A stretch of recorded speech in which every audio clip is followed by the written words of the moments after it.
The 2-1. Fly ball, left center field. Back goes low, onto the track. Up the wall, back to the lead. And a catch. Back to first goes Altuve. Evan Carter to the deepest part of left center field with a leaping. What is up, everybody? Game 1 of the ALCS is in the books. Welcome into another episode of Flippin Bats. I am joined, as always, by Alex Curry. Alex, we are back in Houston like we never left. It is a yearly tradition unlike any other. The Flippin Bats crew heading to Houston, and Alex standing on this box right here next to me. We're the same height, you guys. We are exactly the same height. Yes, absolutely. But game 1 is in the books. The Rangers take it 2-0, Alex, and the series is off and running. The story tonight for me, Alex, was pretty simple, really. The Rangers pitched really well, but one thing they proved to me is something that I think they needed to prove to the world. They beat the Rays, the Moneyball Rays. They beat the Orioles, the inexperienced Orioles. But how were they going to do against a team like this, the Houston Astros, with multiple Hall of Famers on the team, multiple World Series champions, 7 straight ALCS appearances in their own house on the road? How were they going to fare against that team? Well, they answered that. And the Texas Rangers proved tonight that they are legitimate contenders. Yeah, I mean, we've talked about it a lot during the regular season, was the battle of the AL West. Could the Rangers keep up with the Astros? And we saw it during the regular season, but you kept saying it needed to happen in the postseason. If the Rangers could beat the Astros in the postseason, then we have something to talk about. Yeah. And the Rangers are still undefeated this postseason, Ben. Yep, absolutely. So the question becomes, well, how did they do it? Yeah. Right? You can talk about everything they've done so far. You can talk about the regular season matchups, but it doesn't matter. What matters is this series. And how did they do it? Well, it started tonight with Jordan Montgomery on the mound. He was unbelievable against an Astros lineup that was one of the top 5 offenses in baseball in pretty much every single category. We know the names, right? We talked about them for all day pregame. We've talked about them for months. Yordan Alvarez, Jose Altuve, Alex Bregman, Kyle Tucker. How does he go up against that lineup and do what he did tonight? Well, it was simple.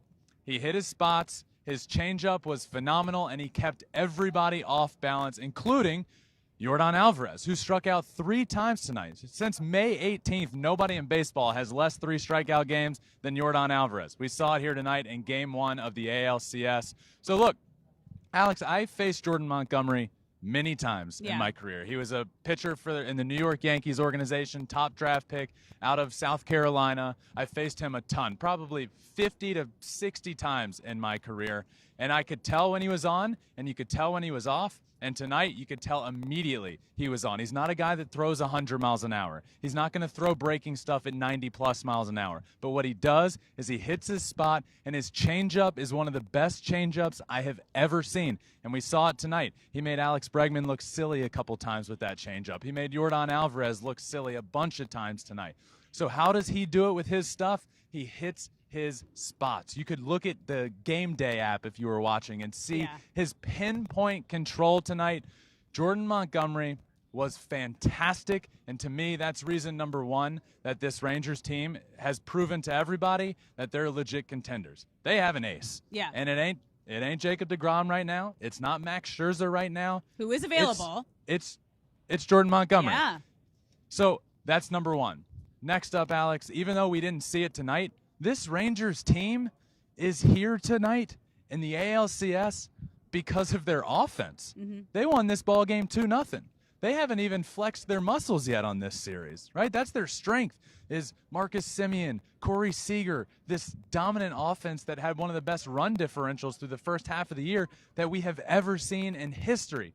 So they walk out of here tonight stealing Game 1 on the road, while not even really flexing their muscles of what they possibly can be, and that's a dominant offense led by Corey Seager, who had one of the best offensive seasons for a shortstop in the history of baseball.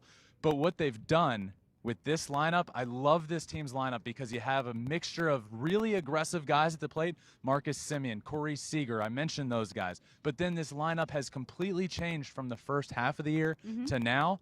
a guy like, he was your player to watch out for tonight, Evan Carter, who is 21 years old, just turned 21. He had a huge double tonight early in the game. He played great defense, but he works the count better than most anybody in the league already. He's really good. Jonah Heim with the first RBI of this series. So the offense, slow tonight, right? But it didn't matter. And coming into this series, I would have told you that's what the Rangers need to do if they want to beat the Astros, is they need to outslug them. Well, they proved tonight that there's another gear. There's something else up their sleeve. And they don't just have to dominate offensively to win series.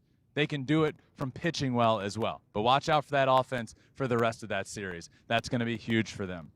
And third for me is the Rangers, when they head back home, they're even better at home. This team is going to be incredible when they do get back to Dallas. I keep saying Texas, but this whole series is in Texas. Yeah. Once they get back there, this team plays even better. So they stole one on the road. That's huge for them, and I'm excited to see where they go from here.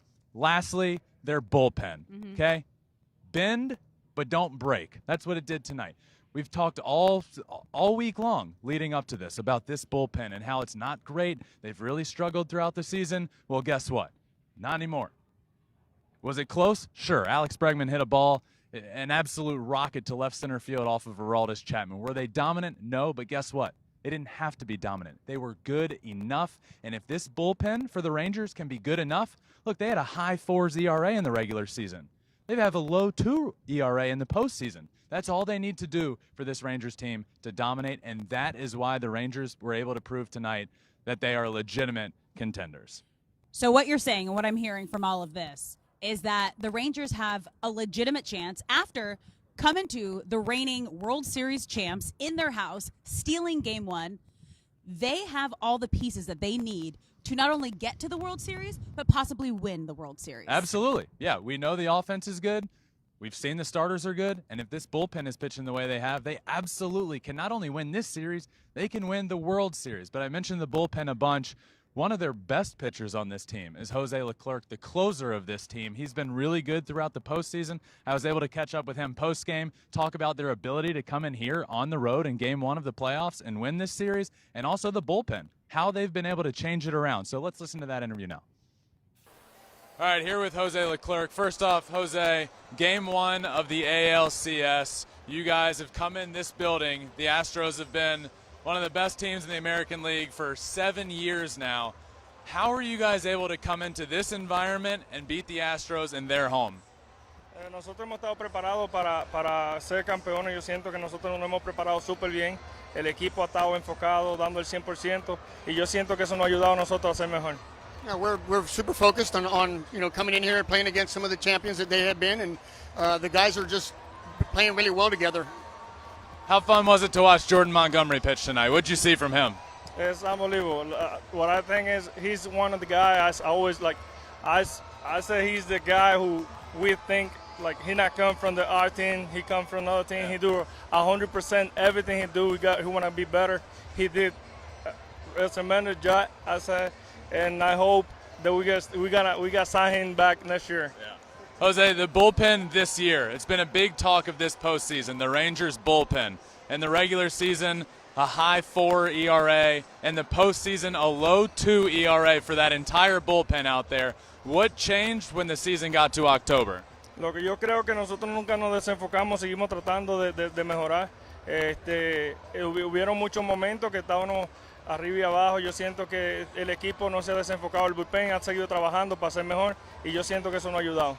Yeah, our bullpen has always stayed focused. They've always been working super hard, and they know that it's been hard, but there's a lot of been ups and downs, and they've overcome them, and they're just playing really well right now. Congratulations. Good luck the rest of the way. Thank you. Now, we've talked a lot about the Rangers, everything that they did well, but it was not all bad here for the Astros tonight. We got a good old-fashioned pitching duel here, and it was the first time this postseason that both starting pitchers had gone 6+ innings. Your brother, Justin Verlander, looked great on the mound tonight. He just did not get any run support. Well, that was the story of this game, right? But if you're the Astros, that's one reason for optimism, of which I do believe there are multiple. Justin pitched great tonight. Yeah. He left this game to a standing ovation from the entire crowd. And if the Astros had put up, I don't know, 3, 4, 5 runs, we're talking about how great of a start he had. Look, Justin pitched really good tonight. The Yeah. difference in the game is Jordan Montgomery pitched great. Yeah. Justin pitched really good, and that's the difference in the game. But that's the reason, one of the reasons for optimism going forward is how good he was. Look, you're going to have to rely on him. And at this point, after losing game 1, the next time he pitches, it might be with the season on the line. Yeah. So you feel really good if you're the Astros about that tonight and his start tonight here in front of the home crowd. What did I say? I said it in the pregame show. He just needed to come out, set the tone for this team, settle in, and allow the offense to go to work. He did that. The offense just didn't show up and didn't go to work. So, Justin, that's reason number 1 for optimism. Number 2 for me, Alex, is the Astros are so much better on the road than they are at home. So, look, tomorrow's a big game, right? Absolutely. I don't even want to say it's do or die because of how good the Astros are on the road. We saw it in 2019. What happened against the Nationals? They lost the first 2 games of the World Series here in Houston. What happened? They went on the road to D.C. and won every single game in that ballpark.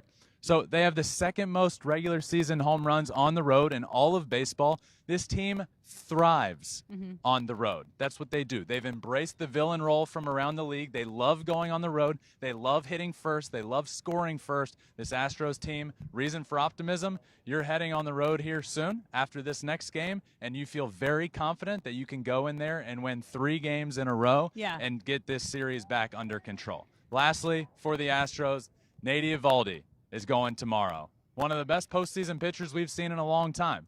But the Houston Astros, they hit him very well. In 8 1/3 innings, Nate Eovaldi has a 4.32 ERA against the Astros. They have an 8.28 OPS against him, and he hasn't even faced them yet here in Houston. So a lot of reasons for optimism if you're the Houston Astros. Justin pitched great. The Astros are way better on the road than they are at home, and they face Nate Eovaldi here tomorrow, who they feel very confident facing. This is also a team that has the most postseason experience as a core together. You have a game like this, kind of gives them a little chip on their shoulder. Your attitude changes tomorrow. You come back and you want to have this bounce back, prove you wrong game that we're still in this and we got this. So game 2 tomorrow, I don't think they have anything to worry about right now. I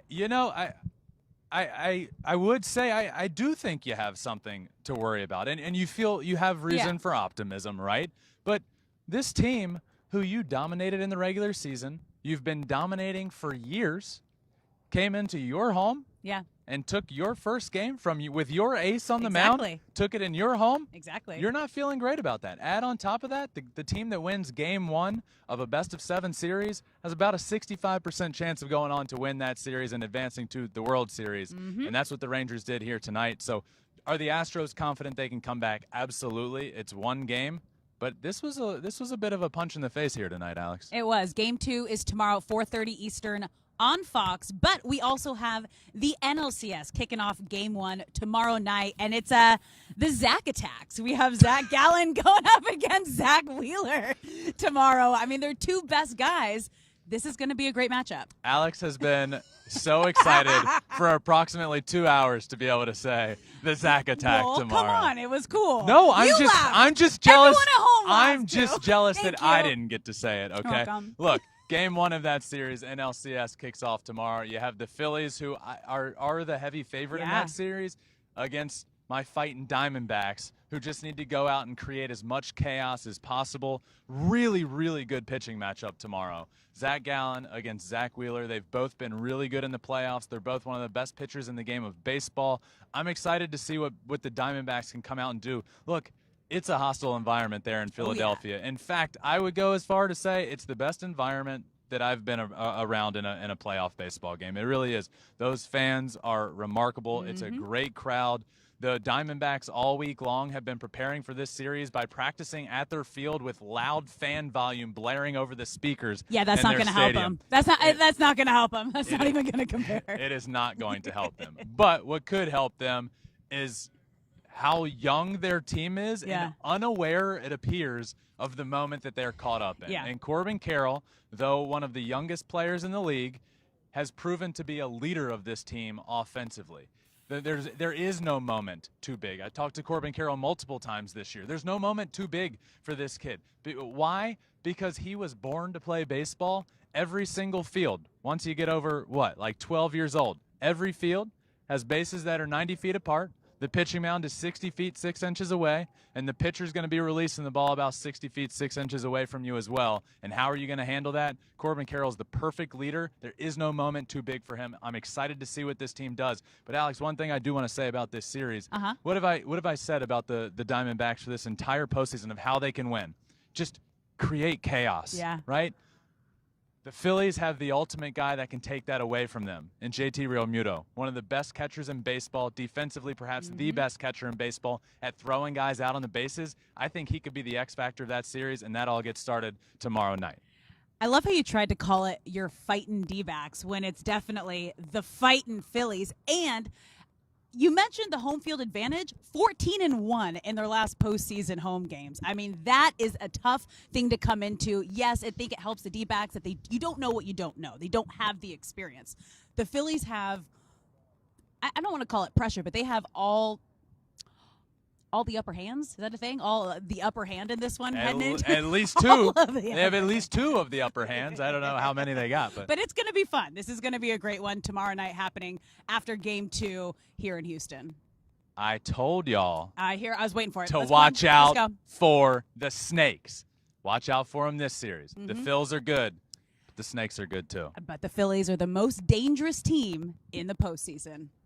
That's it. That's it. That's it. That's my take. That's Alex, your take. We're going against each other in the NLCS. That does it for Game 1 here in Houston. Alex and I have made it. We're down here on the field today. What a day, by the way. I got some cowboy boots. I got a cowboy buckle that you can see right he's wearing here a big V with a custom V on it. I got a cowboy hat. I got a jacket. Alex got a hat. We did it up. We did it right today. We're officially in Texas for an ALCS matchup that has 2 Texas teams involved here, so we had to do it right. So we will be back tomorrow pregame, 2:55 p.m. Central Time is when that show starts. The game will lead you right up to the game. First pitch of the game, you'll be able to see a bit of the game as well. But make sure you come back and watch that here tomorrow. But that does it for Game 1 and Night 1 here in Houston. The Rangers take this one 2-0. They hold a 1-0 lead in this series now. Game 2 is going to be vital for both of these teams. But thank you all for watching this episode of Flippin Bats. Make sure you subscribe wherever you listen to your podcast, Apple, Spotify, wherever. We're also on all social media, including YouTube, where you can watch every single thing we do at Flippin Bats Pod for all of them. Night 1 is done. Day game tomorrow here in Houston. We will see you all then.